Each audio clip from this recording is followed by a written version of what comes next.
제가 29살이 2017년도거든요. 이때 저는 가지고 있는 돈 모두를 잃었던 경험을 했습니다. 제가 2015년도에 첫 사업을 시작했거든요. 그런데 이게 사업이 처음 시작했는데 운이 좋았던 건지 너무 잘 되는 거예요. 그래서 창업 1년 만에 제가 순수익으로 1억 2천만 원을 벌었어요. 제가 처음에 했던 사업은 중국에서 한류 영상들을 찍고 그 영상들을 중국에서 이제 배포를 하고 또 한국 화장품이나 한국 여행 상품이나 한류 컨텐츠들을 중국 사람들이 볼 수 있게끔 광고도 해주고 그런 사업을 했었거든요. 야, 이제 난 됐구나.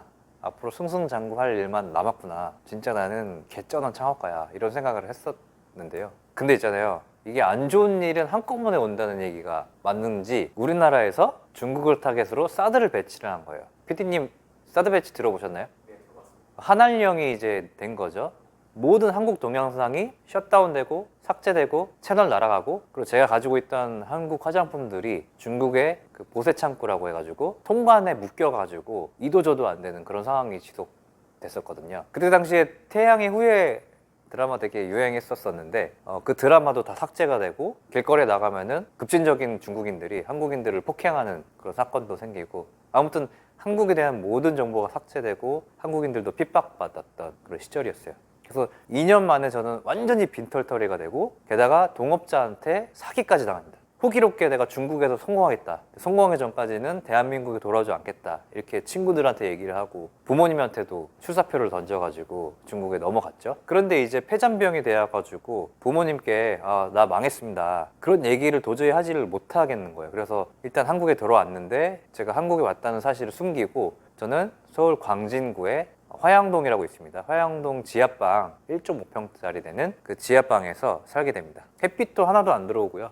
그냥 깜깜한 진짜 작은 방이었거든요. 그때부터 1년간 거의 집에만 있었던 것 같아요. 그 집에서 누워가지고 이렇게 옆에서 누워가지고 유튜브 봤다가 졸리면 잤다가 유튜브 봤다가 배고프면 좀 나가서 편의점에서 사 먹고, 돈이 떨어지면은 조금 알바해서 대충 밥 먹을 거 사 먹고, 계속 집에서 칩거하는 생활을 1년 정도 했던 것 같습니다. 그리고 요즘에는 그런 분들이 꽤 있으신 것 같아요. 뭐 이 영상을 보시는 분들 중에 있으실지 모르겠지만 그렇게 어둠 속에서 회복하는 시간이 1년 정도 걸렸던 것 같습니다. 중간 과정을 생략하고 지금은 제가 팀원들 12명과 함께 열심히 사업을 하고 있는데, 오늘 얘기 드리고 싶은 거는 그 1년 동안 제가 어떻게 버텼는지, 그리고 어떤 마음으로 재기할 수 있었는지에 대한 얘기를 여러분들하고 하고 싶은데요. 그러니까 이런 어려운 일이 닥쳤을 때 어떤 사람들은 재기하지 못하고 어떤 사람들은 그 실패를 발판 삼아서 다시 일어설 수 있느냐, 이 차이가 어디서 오는가, 그 결정적인 차이점은 무엇인가에 대해서 저도 공부를 많이 하고 다른 사례들도 스터디를 많이 했습니다. 제가 그런 일을 겪는 그 과정 중에 대리운전을 할 때 일이거든요.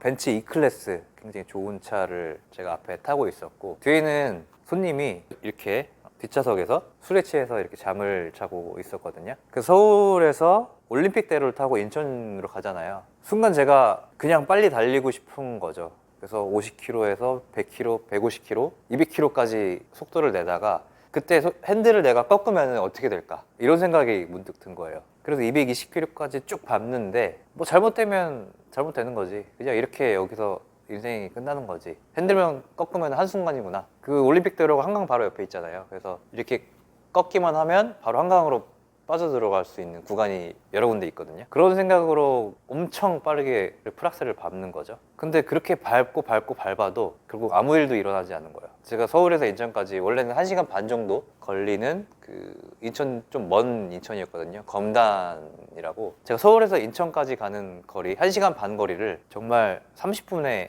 달렸거든요. 그때 뒤에 계시던 손님을 깨워가지고 다 왔습니다, 이렇게 잘 보내드리고 집으로 오는 길에 생각을 한 거죠. 죽을 용기로 뭐라도 좀 해보자, 이런 생각을 처음 했었던 것 같아요. 그래서 제가 말씀드리고 싶은 거는 우리가 지금 죽음에 대해서 생각해 보는 게 되게 뜬금없지만 굉장히 우리 삶에서 많은 의미를 가져다 준다고 생각을 하거든요. 뭐 극단적인 선택을 해라, 뭐 극단적으로 뭔가를 해라, 이런 말씀을 드리고 싶은 게 아니라, 만약에 내가 내일 이 세상에서 사라진다면, 내가 내일 당장 죽는다면 나는 오늘 무슨 일을 하면서 시간을 보낼까, 누구와 무슨 일을 하면서 어떻게 시간을 보낼까, 이 질문을 한번 스스로한테 던져보는 게 굉장히 큰 의미가 되지 않을까. 만약에 내가 수중에 돈이 1억이 있다면, 내가 내일 죽는다면 이 돈을 어떻게 쓰고 죽을 것인가? 이 돈을 어디에 쓰고 누구한테 줄 건지, 아니면 내 어떤 경험에 투자를 할 건지, 이런 걸 한번 상상을 해보는 거죠. 사실 이게 상상이 잘 안 될 수도 있는데, 맞잖아요. 우리가 아직 나이도 젊고 살아갈 날이 굉장히 많이 남았고 상상이 안 될 수도 있습니다. 근데 최대한 어떻게 해서든 그 시점으로 가서 그때를 한번 상상해 보려고 노력을 한번 해보는 거죠. 이런 방법으로 유언장을 한번 써보는 것도 방법이 될 수 있습니다. 그래서 죽음이 바로 앞으로 다가왔을 때 우리는 우리 스스로의 삶을 어떻게 생각하는지 알 수가 있다. 우리 삶의 의미를 다시 한번 되새길 수 있다. 이 말씀을 한번 드리고 싶습니다. 근데 아마도 미련이 많이 남으실 것 같아요. 그래서 이렇게 생각하는 방식은 제가 생각해낸 개념이 아니라 철학자들이 이런 마인드를 메멘토 모리라는 단어로 불렀거든요. 이 메멘토 모리라는 뜻은 죽음을 기억하라, 요 라틴어인데요. 우리의 삶이 유한하다는 것을 상기시키는 로마 시대의 철학자들의 개념인데, 이게 내가 죽음을 두려워해라, 무서워해라 이 개념이 아니라 역설적이게도 우리의 삶은 유한하기에, 우리는 다 이 세상을 살다가 갈 사람들이잖아요. 우리의 삶이 유한하기에 오히려 현재의 삶을 더욱 의미 있게 살라는 긍정적인 마인드를 내포하고 있는 그런 단어거든요. 제가 존경하는 기업가가 이렇게 얘기를 하는 거예요. 내가 곧 죽을 것이라는 것을 생각하는 것은 내 인생에서 큰 결정을 내리는데 도움을 준 가장 중요한 도구였다. 누구도 죽기를 원하지 않는다. 하지만 죽음은 우리 모두의 숙명이다. 아무도 피해갈 수 없다. 그러나 죽음은 삶이 만든 최고의 발명이다. 죽음은 변화를 만들어낸다. 새로운 것이 헌 것을 대체할 수 있도록 해준다. 여러분의 시간은 한정되어 있다.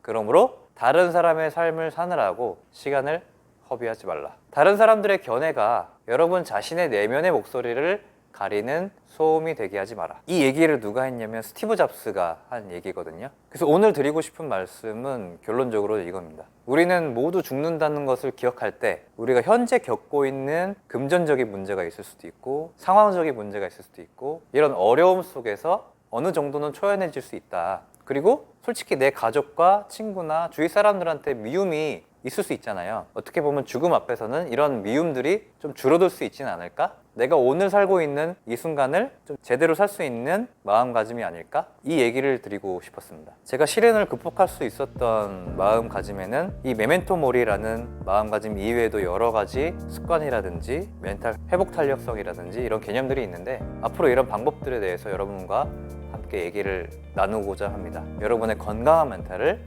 응원하겠습니다.